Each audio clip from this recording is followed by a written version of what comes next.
Tungkol kay Miss Madonna. Hindi ba niyo napapansin? Ang barat-barat magbigay ng grade sa atin. Oo nga naman, ang tipid-tipid Oo nga naman. Ano yun eh? Tama yan. Tama si Toby. Ako, 100 na nakukuha ko sa lahat ng mga exam, sa mga test. Pero sa card, 80 lang ang binigay sa akin. Buti ka pa, 80 binibigay sa'yo. Ako, 75 lang eh. Eh, bakit ilan ba nakukuha mo sa test? 75. 75. Tama ka na. So what you gonna do about it? Uy, Gate, tigil-tigilan mo na yung kaka-English mo, ha? Mas marunong ako sa'yo mag-English, baka kala mo. Oh, really, ah? So if you're that good in English, why can't you get a decent grade in English class? Huh? Minumura mo ba ako? Hoy, Toby, ha? Don't, or else, I you later. Pare, babae yan. Oo nga naman, pare, babae yan. Toby, ano bang ibig mo sabihin? Ituloy mo. Alam nyo, gaya na sinasabi ko sa inyo kanina, ang mga teacher, hindi lang sila may karapatang magturo sa mga estudyante. Ba, tayo rin yung mga estudyante, may karapatang magturo sa mga palpak na guro. So what do you propose to do, ha? Hali kayo.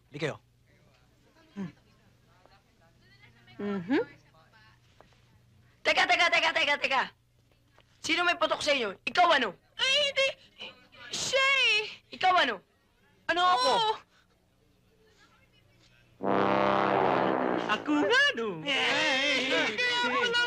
Paya! Take a seat! Na!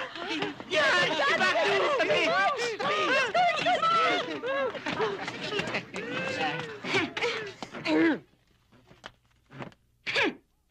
Sino ba naman ang magdadamayan kundi tayo-tayo rin? Para patunayan ko sa iyong kaibigan mo kami, itong darating na posisyon, sagot ko isang bandang musiko. Ako naman, nakakaya pang magmulay sa pa ako sa inyo. Saka, ano? Banda? Banda ng musiko. Baka nangyayamin lang kayo, ha? Baka niya totoo yan, ha? Ay, basta sinabi ng ate ko, sigurado yon ha? Pero may kondisyon yan. Kondisyon? Anong kondisyon? Baka karating isang bandang musiko dyan sa prosesyon ninyo kung ang magiging reyna imperatriz ang kapatid mo si Chona. Tay! Ay, pangako, kulaya kay Salve. Hindi yata pwede. Problema mo yan! Hindi ko yung problema. At saka, lusutan mo ngayon yan. At saka, Ang banda ng musiko? ang gusto kong konsorte si Carding, ha? Yung pinsan ni Ben. Ko? Ang bibigat ng mga kahilingan nyo? Anong palagay sa akin, Magic Lamp? Bahala ka. Asa yata tignan ng isang Santa Cruz na wala mo lang banda. Pero pag may dumating na isang banda dyan ang saya-saya, di ba? At magiging popular ka pa sa lugar nyo. At ang credit ay nasa'yo. Maganda nga. Subukan ko. At si Salvi nga pala, sabi mo sa kanya, siya na lang yung Reyna Justicia. Yung bang may takip sa mata tapos may daladalang timbangan? Total, simbolo naman nila yung timbangan eh. Tindera naman sila ng isda, bagay na bagay sa kanya yun. At, ang gusto ko, huling-huli ako, ha? Tandaan mo, isang bandang musiko, kapalit ng pagiging Reyna Imperatriz ng aking kapatid. Hiyang-hiya ako sa pangyayari. Pero isipin niyo naman, isang banda ang kapalit. Hindi ba masaya ang Santa Cruzan kung mayroong banda? Aba, kung may banda sila, may banda rin tayo. Ang galing. Lo, Oh. ang kailangan ho, yung banda na pang Santa Cruzan. Yung sa atin ho, banda na pang asisti sa patay. Naka, Oo nga naman, sa kapamahan maaraw din. Hindi. Wala ka naman problema, Panyang eh. Total, gusto naman pala nila yung pwesto ko. Di bigay mo na lang. Naku, paano ka na? Ay, huwag ka mag-alala. Sasama pa rin naman ako sa prosesyon eh. Talaga? Oo, iilaw ako. Anong ilaw? Kahit mandarada, lalabas ka. tama, Total, kabukurang ikaw ang pinakamagandang chick sa lugar natin.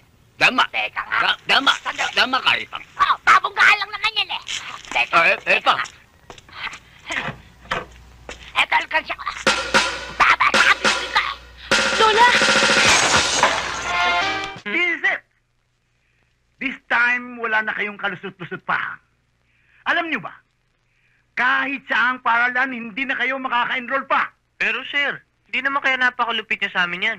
Oo nga naman ho. Sir, sobra naman yata yan. Napakalupit? How dare you say that? Kayong tatlo, kayo na yata ang nakita kong pinakamalupit na tao sa mundo. Kung ako lang masusunod, hindi lang expulsion sa paralang to ang parusa ninyo, kundi sila elektrika! Susi, ang puso mo. Ang puso. Sir. Puso niyo, sir.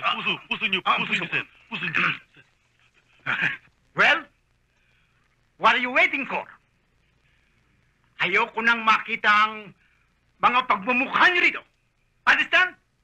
Out! Get out! Out! Excuse me, Mr. Dakulkoy. Oh, anong ginagawa mo rito, Kumambang? Bakit hindi ka pa umuwi nang makapagpahinga ka? Yes. I will going home after talking to you about these three gentlemen. Anong ibig mong sabihin? Is it true or false that you are expelling these three gentlemen in this schooling? Dapat lang, di ba? Yes. How about their future tense? The more you spelling these three gentlemen here, the more they do bad effect. Huwag mo nang intindihin yon, Kubangbang. Mr. Dakuikoy, we are teacher here. We are teaching the students and not destroying their future tense. Hindi kita maintindihan eh. What I mean to say is give them another chance. One more chance? Eh lahat ng chance sa mundo ay nabigay niya dyan sa tatlong yan. Okay. So give me another chance. What do you mean, Kumabang? What I mean to say is, I guarantor these three gentlemen, if they doing another bad effect in this schooling, you spelling me, not only them. Ano? Ang ibig mo sabihin, ikaw ang gagarantiya sa tatlong... Pag may ginawang kalokohan ng mga yan, pati ikaw expelled. That is very, very right. Eh, arugante, pakibalik mo na nga sa klinika itong si Kubangbang at may natira pa yatang kuryente sa utak. Tama! No. I know what I'm talking about. I repeat it again. I guarantor these three gentlemen. Understand? Let's go.